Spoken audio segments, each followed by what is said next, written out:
Olá. Bem, outro dia eu comentei por aqui que eu gostava muito de filmes, né? Filmes que envolvam bicicletas e motos.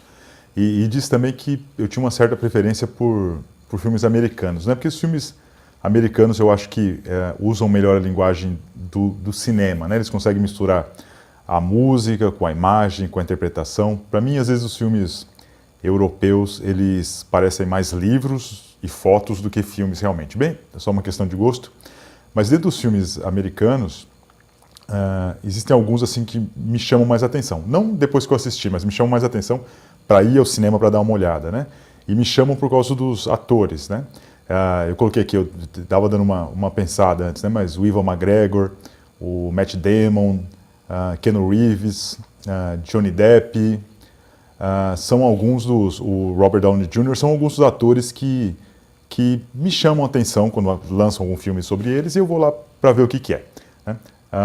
Outro desses que eu gosto muito é o Brad Pitt. Uma curiosidade desses atores é que eles têm mais ou menos assim em volta da minha idade, né? Eu tenho 48 anos, eles têm, pelo que eu fiz o levantamento, entre 46 e 52, então ficam bem em volta. Talvez por isso, né, por eu ter acompanhado a carreira deles, eu goste tanto, né? Bem, mas eu estou falando isso porque na semana passada foi lançado um filme com Brad Pitt, né, chamado The War Machine, que é uma sátira ao comportamento dos americanos na guerra do Afeganistão. Né? Bem, o Brad Pitt está bem engraçado, né? E por falar nele, assim, eu gosto de filmes dele, comédias, né? Por exemplo, como Sr. Sr. Smith, ou então A Mexicana, e também gosto dos dramas, né? Aquele filme A Árvore da Vida, para mim é um dos melhores filmes que eu já assisti na minha vida. Bem, daí nesse filme do Brad Pitt, né, esse tal de War Machine, que começou semana passada, tem um personagem lá que é meio secundário, que é interpretado pelo Ben Kingsley, né? E que é o Hamid Karzai, que é o presidente do Afeganistão na época, né? Ele foi presidente até 2014. Então eu estava assistindo o filme e falei assim, pô, eu já vi esse cara em algum lugar, né? Daí eu fui lá na minha biblioteca dos livros, né? E vi que eu já tinha visto ele aqui, né? Nesse livro daqui, ó, né? Um Homem e uma Motocicleta, né? E esse é o carinha que está aí na foto, né? A foto dele do presidente está bem parecido com Ben Kingsley, né? Esse livro eu não tinha lido ainda. É que eu sempre compro qualquer coisa relacionada com motos e livros e nem sempre eu tenho muito tempo para ler, né? E daí eu comecei a dar uma olhada nesse livro, quer dizer, dar uma olhada, né? Eu li esse livro durante esses dias e achei bem legal. Bem, claro, é sobre o Afeganistão e é sobre como esse presidente do Afeganistão, esse Hamid Karzai, chegou ao poder.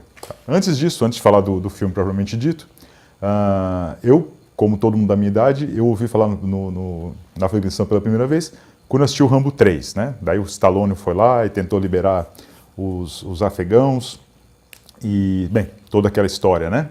E só que eu já tinha, depois disso, né, depois do Rambo 3, eu ouvi também falar do Afeganistão num outro livro, né? Esse livro aqui eu li em 99, que é esse aqui, né? Os lugares mais perigosos do planeta, né? Da Terra. Esse livro aqui é um livro de um conjunto de correspondentes de guerra, né? Repórteres que cobrem as guerras, e eles falam quais são os países, né, mais perigosos do mundo e por quê. E daí eles dão uma estrelinha, ou duas, ou três, ou quatro para cada país. Então, por exemplo, no Afeganistão, acho que tinha na época, esse é de 99, né, esse livro, daí ele coloca 4 estrelinhas, né, já naquela época, com o Talibã dominando uma parte do país, a Aliança do Norte outra, e um certo conflito, uma certa guerra civil, era bastante perigoso, né. Mas o que me chamou a atenção mesmo no Afeganistão naquela época foi o Bin Laden, né, que depois ficaria famoso por causa das torres gêmeas que ele destruiu, né? Porque o Bin Laden, quando eu estava lendo o livro aqui, isso antes das torres gêmeas, né?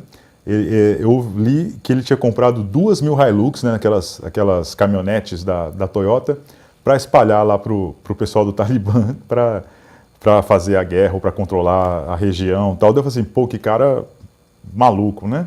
E daí tinha me chamado bastante atenção, né? E no livro ele comenta, ele já fala do Talibã, que os americanos queriam, né, o Bin Laden, né, tudo antes das Torres Gêmeas. Então é um livro bem presciente nesse sentido. Tem o Brasil também nesse livro. Ele só tem 2 estrelas, né, não tem 4 estrelas, mas ele comenta sobre a corrupção que a gente tem na polícia, como chama, os sequestros relâmpago na época, e o que é mais assustador, né, que a gente tem até hoje, é que a foto, né, que ele escolheu para representar o Brasil, né, cada país ele escolhe uma foto para representar bem um país. E a foto que ele usou para representar o Brasil foi uma família, algumas pessoas vivendo na rua, né, e fala muito sobre isso, sobre as crianças que cheiram cola, vivem na rua, e realmente é o retrato do Brasil, e infelizmente continua sendo, né. Tá, bem, isso daí. Daí, só para mostrar mais ou menos, antes de voltar para o livro, né, do Harmit Kasai, do Um Homem em Motocicleta, deixa eu contar mais ou menos como que eu leio o livro, né. A primeira coisa que eu começo a ler um livro desse, a primeira coisa que eu faço é imprimir um mapinha, né, e começar a fazer os rabiscos, os desenhos, para tentar entender onde que eles estão indo, quem está guerreando com quem, onde que eles estão fugindo, né.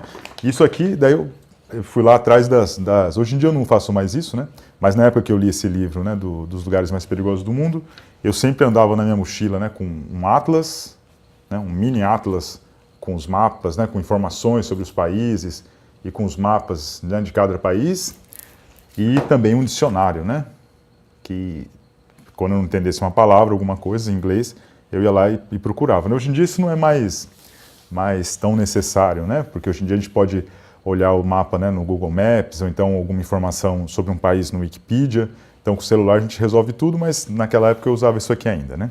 Bem, a autora desse livro é a Beth Dunn, né, do livro sobre o Harmit Kasai. Ela viveu ela é uma repórter, né, e viveu 8 anos no Afeganistão, e nesse tempo, além de fazer outras reportagens, ela fez um monte de entrevistas, né, inclusive com ele, para tentar entender, principalmente esse livro é sobre como que ele chega ao poder, né? Então acontece mais ou menos logo depois, né, em 2001, logo depois das Torres Gêmeas, né, serem destruídas, o Talibã cai e ele vai lá e consegue apoio, né? E ele é um político nato, assim, né? Ele não é conflituoso, então ele consegue o apoio dos clãs que existem por lá, da Aliança do Norte, dos países vizinhos, né, da União Soviética, da Rússia, do Paquistão e do Irã, e dos Estados Unidos também, a ONU que estava ali. Então ele é meio que, assim, ele não é um cara considerado muito poderoso, nem era conhecido muito por ninguém, mas ele foi um cara de consenso, né. Daí esse livro é muito interessante porque ela mostra, assim, ela tenta explicar como que funciona, né, o Afeganistão.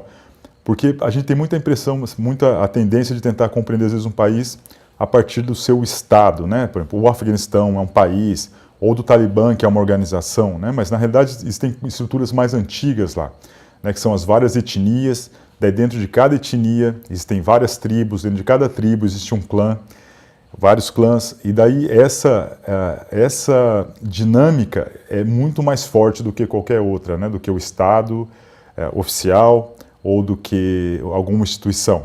Então, esse Harmit Kasai, né, ele compreendia bem isso, né, ele compreendia como era o funcionamento dessas tribos, como que devia ser a negociação entre essas várias partes, né, e tem esse nome, Um Homem e uma Motocicleta, porque ele, na época do Talibã, né, ele vivia no Paquistão, perto da fronteira do Paquistão, e quando os Estados Unidos, né, dizem que vão invadir o Afeganistão para derrubar o Talibã, daí ele entra lá com uma motocicleta, né, assim, na garupa, né, do seu guarda-costas, mas usando uma motocicleta, e isso é muito simbólico, né? Primeiro porque ele usa um veículo mais popular, né, então simbolicamente é muito importante, na prática também porque ele consegue andar mais ou menos escondido, ninguém perceber, e consegue passar nas estradinhas menores, né?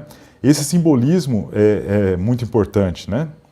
Porque talvez não fosse nem... Ele participou das batalhas de tomadas de algumas cidades, né, que eram dominadas pelo Talibã, mas isso não era necessário, porque quem tomava mesmo eram os americanos, ou com guerrilha, ou com pelotões, né, em terra, ou então com bombardeios, mas era importante que ele estivesse ali. Ele insistia muito em estar ali, né, o tempo todo, para representar que ele poderia ser um grande líder, né.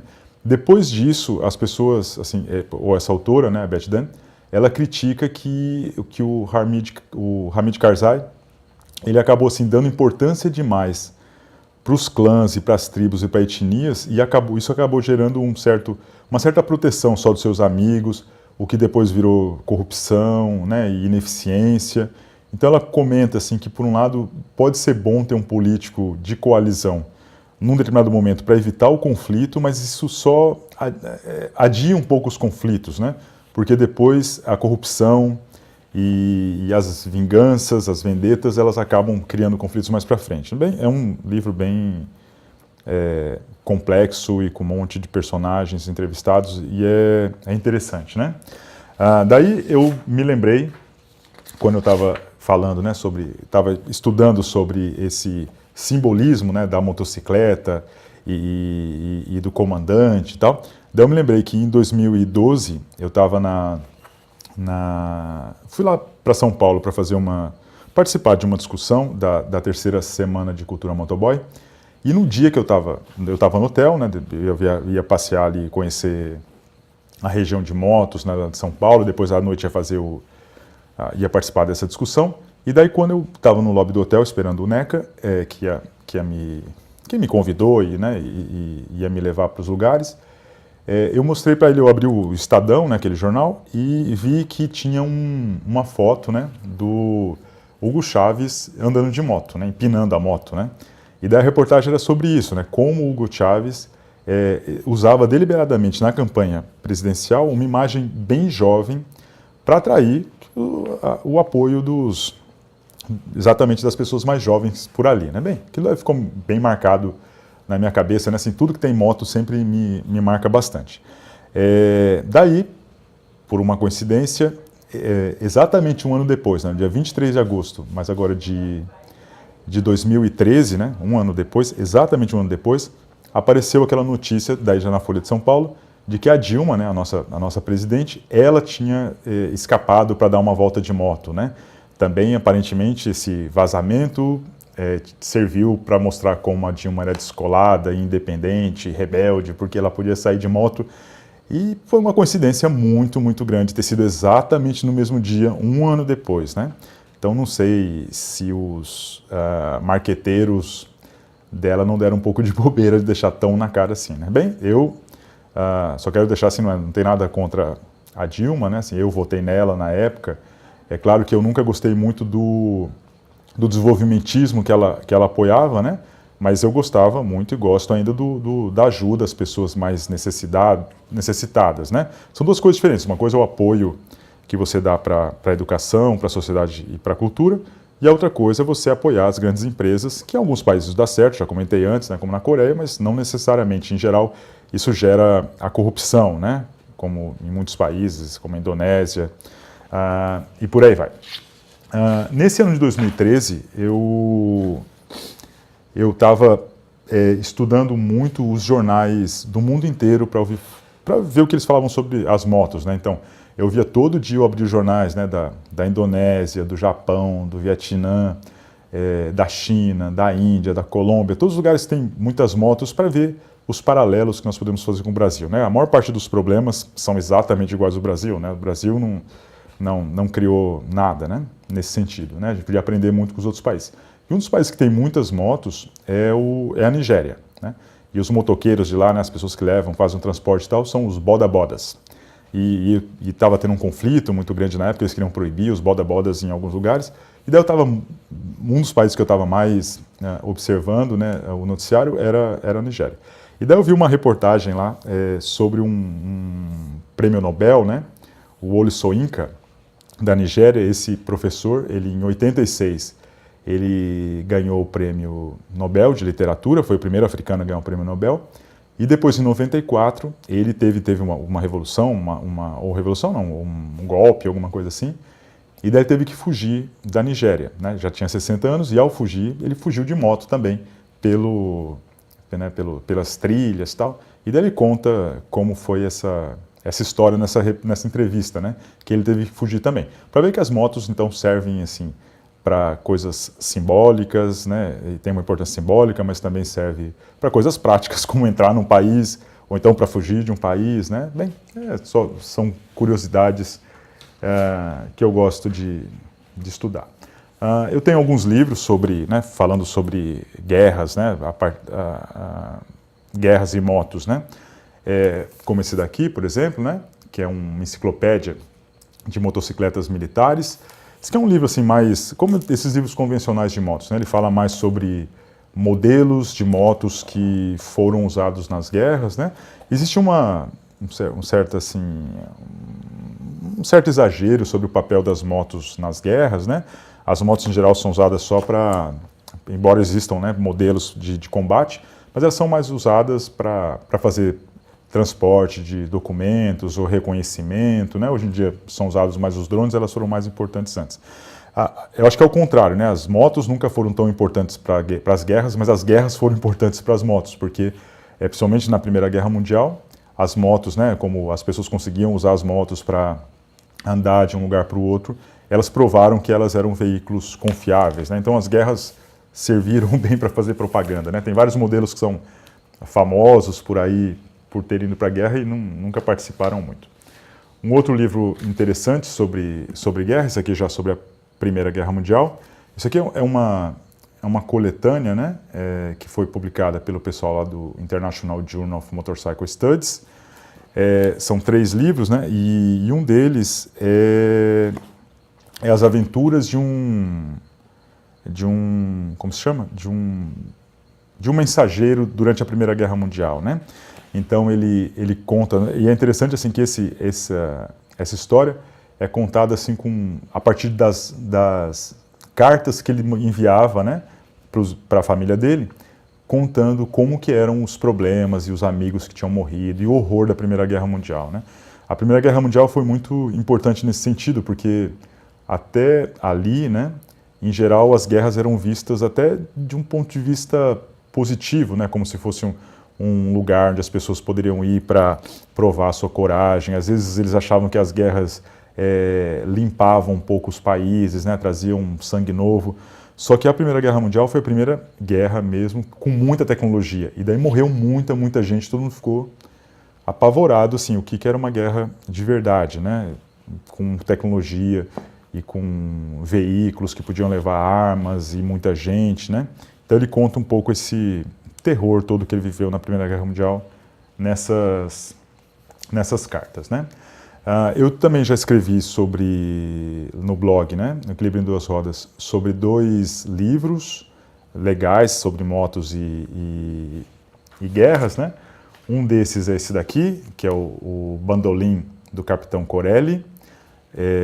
Esse livro conta, né, a história, né, é uma história, personagens fictícios, mas uma história real, de uma ilha na Grécia, que durante a Segunda Guerra Mundial, que ela é tomada pelos italianos, né, e pelos alemães.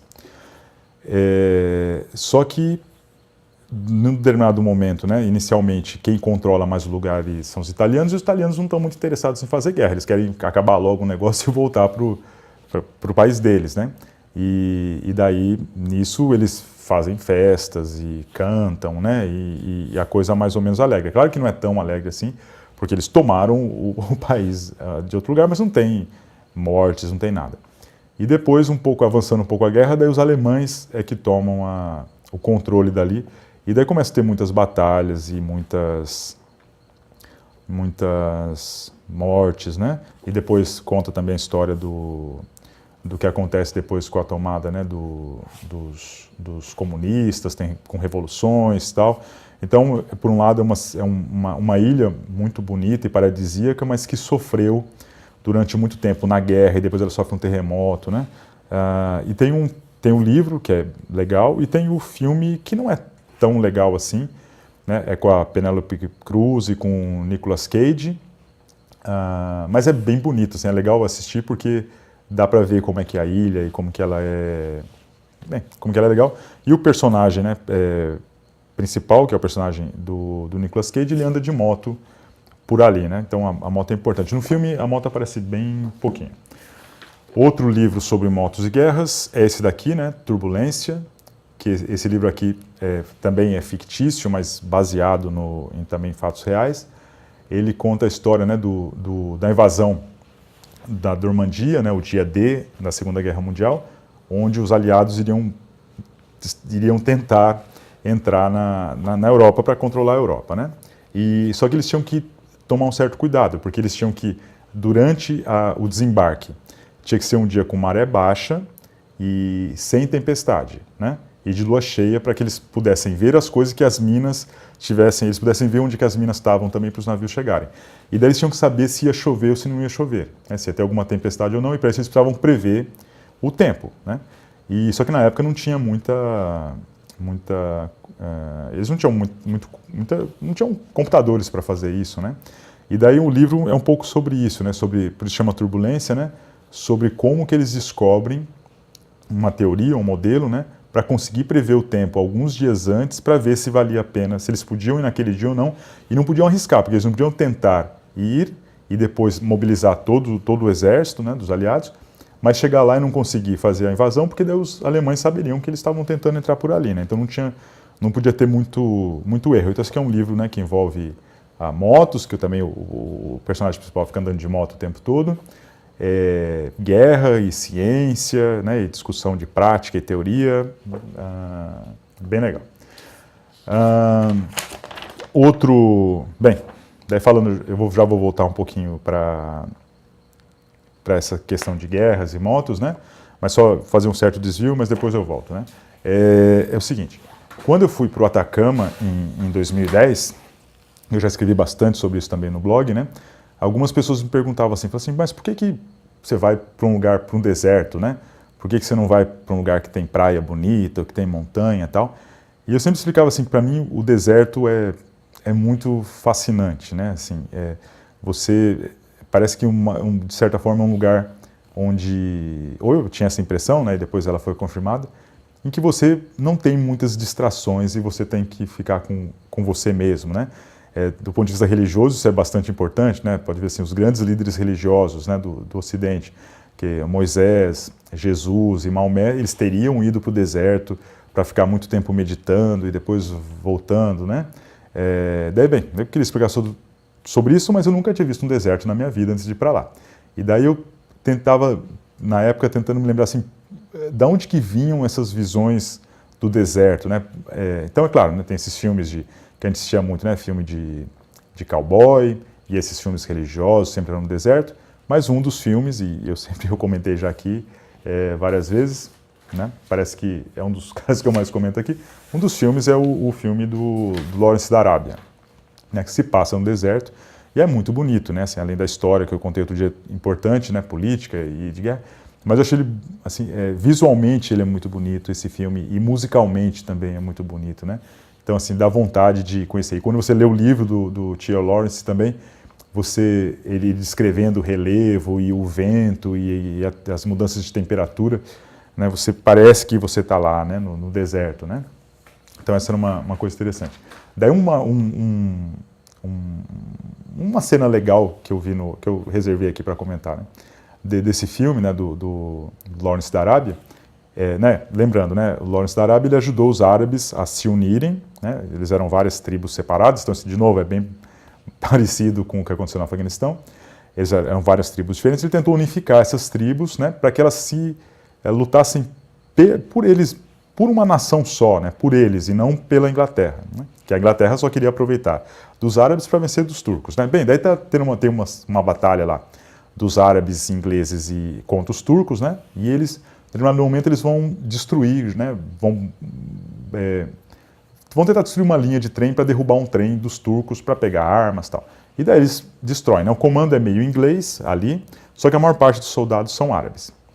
E daí eles destroem, né, a linha do trem, o trem cai e tal, e daí nisso os árabes correm para o trem e começam a saquear o trem e fugir para o deserto, porque acho que vai começar o inverno, alguma coisa assim.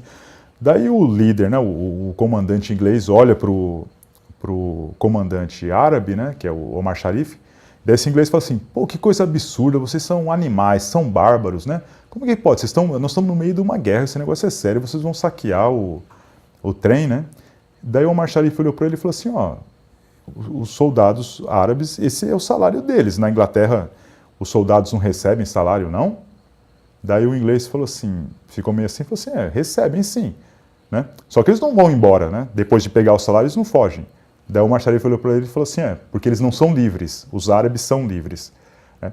É bem legal, assim, como às vezes essa visão meio colonialista dos ingleses, né, que parece certa, mas quando você vai ver, assim, tem sempre, né, sempre outros pontos de vista de culturas diferentes, né? Esse é um momento bem engraçado do filme, mas eu acho bem simbólico disso, né?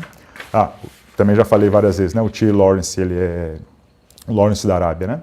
Ele era motoqueiro, né? Ele adorava andar de moto, inclusive morreu andando de moto. E depois, assim, ele é famoso, né, ele é famoso por muitas coisas, né, mas ele tem um texto famoso num livro dele, The Mint, chama The Road, né, que ele conta, assim, como ele gostava, né, isso depois de ter acabado a guerra, daí depois ele entrou na aeronáutica, como que ele gostava, né, talvez um dos únicos momentos que ele tinha de paz e tranquilidade era na hora que ele pegava a moto, ia para a estrada e sentia a velocidade, né. Então isso é bem legal, esse texto do T. Lawrence.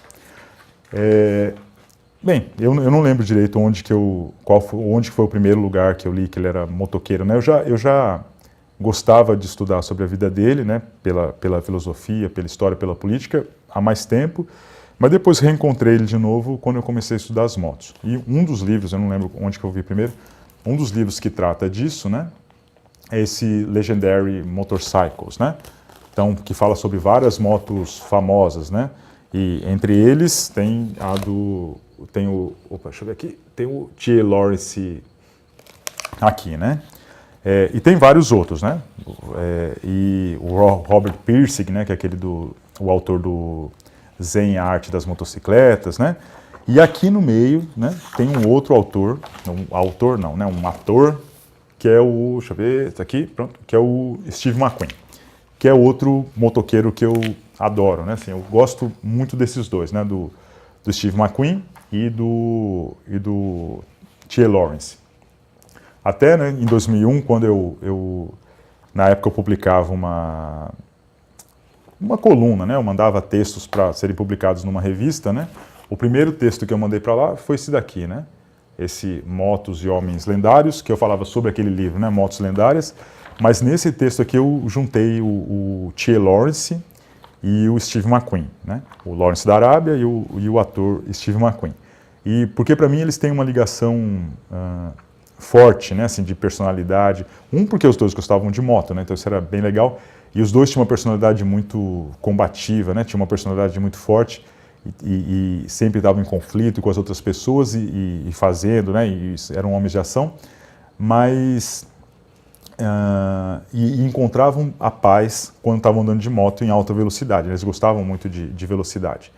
Então isso é bem interessante. Então, e também são pessoas, né, que não eram muito assim, por terem um pensamento único e por serem homens de ação, eles não eram muito bem vistos pelos outros, né? As pessoas não gostavam muito deles. Os ingleses, os oficiais ingleses não gostavam muito do Lawrence da Arábia, mas precisavam dele porque ele era o cara que conseguia ir lá unificar os povos árabes. O Steve McQueen também ninguém gostava dele, porque ele não sabia nem, sei lá, falar formalmente direito, né? Ele fazia um monte de exigências nos filmes e tal, só que ele ia lá e fazia o filme e todo mundo vendia um monte e daí as pessoas precisavam dele também. O Steve McQueen é um cara, assim, eu acho que para quem não conhece, é um ator que... um tipo de ator que talvez hoje em dia não exista mais ou talvez nunca tenha existido como ele. Porque ele era um cara, né, que fazia filme de aventura, mas também fazia drama, e ele era um cara, assim, um ator de ação, que os homens gostavam muito, mas também eram galãs, as mulheres também gostavam muito. Então, assim, ele era um ator que, assim, uma celebridade que talvez não exista mais hoje em dia, né, ou talvez nunca tenha existido. Talvez, nesse sentido, ele tenha sido não o ator mais famoso de todos os tempos, mas um ator, assim, uma personalidade mais completa nesse sentido, né? E ele dizia, né, ele teve, assim, a vida dele sempre foi muito difícil, ele foi, né, sempre foi muito pobre e por acaso ele conseguiu entrar na carreira no meio de atuação, mas também, como eu disse, ninguém gostava muito dele, mas ele dizia que o que ele gostava mesmo era de correr, né, de moto e de carro, e na verdade ele fazia os filmes para ganhar dinheiro, para conseguir comprar as máquinas dele, né. E é interessante também que, assim, né, o filho dele conta, né, que ele era muito rico, mas ele ia lá, depois ele passava o domingo fazendo trilha, daí quando ele voltava para casa, ele que lavava a moto, cuidava da moto, deixava limpa. Então, para ele, assim, as máquinas eram muito importantes, né? Isso é interessante. Eu também comentei outro dia, né? O Steve McQueen, ele também é importante para as motos, porque em 71 ele produziu um documentário, produziu e atuou uma parte também, um documentário chamado On Any Sunday, que é um documentário que fala sobre o uso geral das motos, como as motos podem ser usadas em geral, mas principalmente como esporte, né? Então ele mostrava assim, a corrida de moto em pista, em trilha, no deserto, né? Todos os tipos. E foi muito importante esse documentário na época, porque a visão que as pessoas tinham naquela época das motos, né, era ou dos motoqueiros, né, que andavam de jaqueta preta e que as pessoas morriam de medo, que iam chegar nas cidades e destruir tudo, estuprar as meninas. Não que isso fosse verdade, mas as pessoas tinham essa imagem, né, dos motoqueiros, ou então por causa do Easy Rider de 69, que os motoqueiros eram drogados, hippies e tal, né? Então a imagem dos motoqueiros para a sociedade convencional não era uma imagem muito boa, e daí esse On Any Sunday ele leva um pouco, né, as motos para esse lado mais de esporte, né, e diversifica um pouco as visões possíveis sobre as motos, né. Eu, em geral, não me interesso muito pela vida dos artistas, né, eu comentei aqueles vários artistas que eu gosto lá no começo, né, do Brad Pitt, Johnny Depp, Keanu Reeves e tal, mas eu nem sei o que eles fazem na vida deles, né, para mim, eu sei lá, eu fico imaginando que eu sei que não é verdade isso, mas para mim eu fico imaginando que eles fazem um filme, se divertem, ganham dinheiro, vão andar de moto, ficam jogando videogame, né? Vão no cinema, não faço a mínima ideia. Também não estou nem interessado, eu gosto de assistir os filmes dele. Mas um ator, eu gostei de estudar sobre a vida, o único, né? Que é o Steve McQueen mesmo. Por isso que tudo isso que eu estou falando é porque eu tive interesse de ir atrás, né? Então, sei lá, uns 10 anos atrás, eu comprei esse livro, né? Que é a biografia do Steve McQueen. E aqui conta, né, toda a vida dele antes de ficar famoso e depois todos os conflitos e vitórias que ele tem, e derrotas também, né, que ele tem durante a vida, durante os filmes, né. Então, para quem gosta dele, de cinema, esse aqui é um livro interessante. Tem vários outros livros sobre ele, né. Esse aqui é Steve McQueen, né, Full Throttle Cool. Full Throttle sei lá, é o acelerador na toda, né. E tá vendo que tem ele de moto, né? E cool, porque cool é, né, maneiro, né? Legal, assim, porque ele era conhecido, né, como King of Cool, né? Assim, o rei dos maneiros, o cara mais cool da história, né? E esse livro é um gibi, né? Então conta a vida dele, né? Mas na forma dos filmes e tal, mas sempre na forma de quadrinhos, né? É meio que são trechos meio que extraídos de uma biografia como aquela ali que eu mostrei agora, mas esse aqui ele dá um destaque, aquela biografia dá um destaque maior para os filmes, né? E esse aqui, né, o título está dizendo, é o Full Throttle, ele dá mais atenção para o gosto que ele tinha pelas corridas, né, tal. Outro livro que eu tenho do Steve McQueen, esse daqui, né? As Máquinas do Steve McQueen, né? Ele tinha muitos carros e motos, né? Então ele tem além do filme, né, desse filme como chama? Do On Any Sunday sobre motos, ele tem o filme Le Mans, né, que é sobre carros, e uma das cenas mais famosas que ele tem é de perseguição de carros, né, naquele filme Bullitt, né, e daí esse filme aqui, esse livro mostra essas, deixa eu ver o que eu separei aqui, mostra mostra as máquinas que ele teve, né, e a relação que ele tinha com as motos, né. Uma coisa interessante, né, que eu vou falar mais para frente, é sobre esse filme aqui, né, que é o The Great Escape. Depois eu volto para mostrar aqui umas fotos interessantes daquele filme que tem aqui também. Um outro filme que eu gosto do Steve McQueen, que não tem moto, mas tem um pouco a ver, é esse daqui, né, The Sand Pebbles. Esse aqui é o livro, né, que deu origem ao filme, e tem o filme também. E o filme se passa, né, na China, em 1926, e ele trabalha num barco, né, ele é um mecânico, né, o cara que cuida das máquinas e dos motores, né, nesse barco. Né, esse barco fica andando no Yangtze, no rio Yangtze, para ajudar os missionários e comerciantes ingleses e tal. E tem uma revolução nacionalista na China, e eles meio que vivem no meio dessas batalhas e tal, né. E é bem interessante, assim, eu gosto muito desse personagem, acho que é o filme que eu mais gosto dele.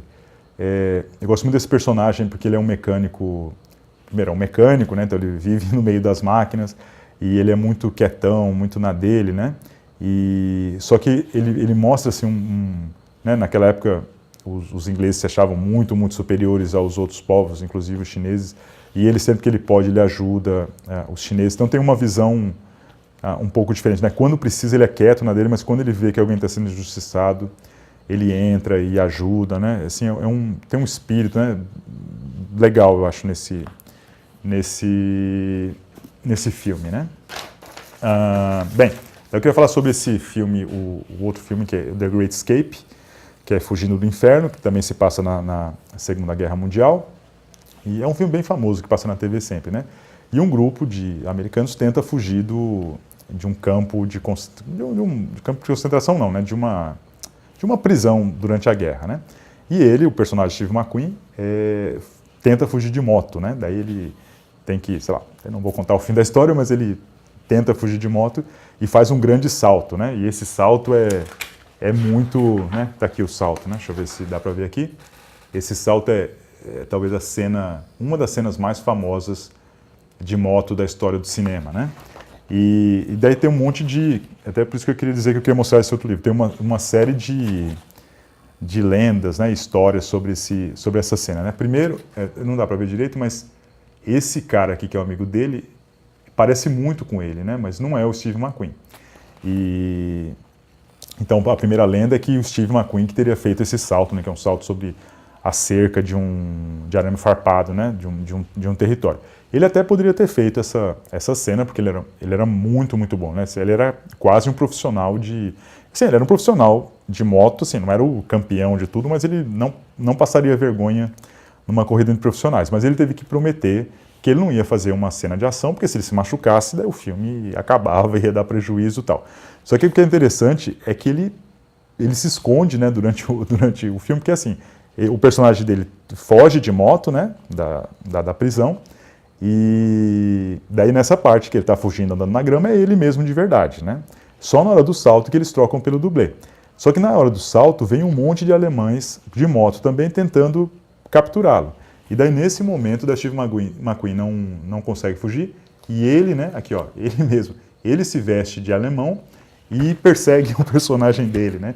Então ele dá um jeito, né, assim, ele não dá o salto mesmo famoso, né, porque era perigoso, que ele tinha prometido, mas ele dá um jeito de se esconder entre os figurantes e participar como chama?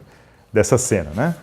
Bem, só para terminar o ciclo, né, lá no começo eu comentei, né, sobre o Ivan McGregor, Matt Damon, Keanu Reeves, Robert Downey Jr. tal, que todos tinham mais ou menos a minha idade, né? Tinham, sei lá, de 46 a 52 anos, né? Meio que em volta, e por isso que por isso talvez eu goste muito deles, né? E por coincidência eu fui dar uma olhada e com a idade que esses dois motoqueiros famosos morreram, né? O Steve McQueen morreu com 50 anos, né? E o T. Lawrence morreu com 46 anos, né? O Steve McQueen de câncer e o T. Lawrence num acidente de moto, né? Bem, isso não quer dizer nada, né? Acho legal, né? Sei lá, ter uma certa idade, existirem pessoas que você admira e pode meio que não se espelhar, porque eles são, assim, provavelmente na vida do dia a dia são pessoas normais, né? Eles só são especiais como artistas e tal, mas é legal ter umas certas referências, sei lá, é prazeroso, né? É prazeroso você ir no cinema, ou ler um livro, ou ler uma biografia e ver que alguém tem pelo menos a sua idade, é só uma coincidência, mas é uma certa uma certa referência, né? Bem, uma outra coisa que eu quis fazer hoje, né? Hoje o texto aparentemente, né, ficou todo... Primeiro eu fiquei olhando muito, né, para ver o roteiro, que eu tinha que falar sobre muitas coisas, mas também, por outro lado, ele ficou bem, assim, aparentemente com idas e voltas e tal, mas eu quis representar bem o que acontece quando eu monto alguma coisa, né, quando eu estou estudando alguma coisa.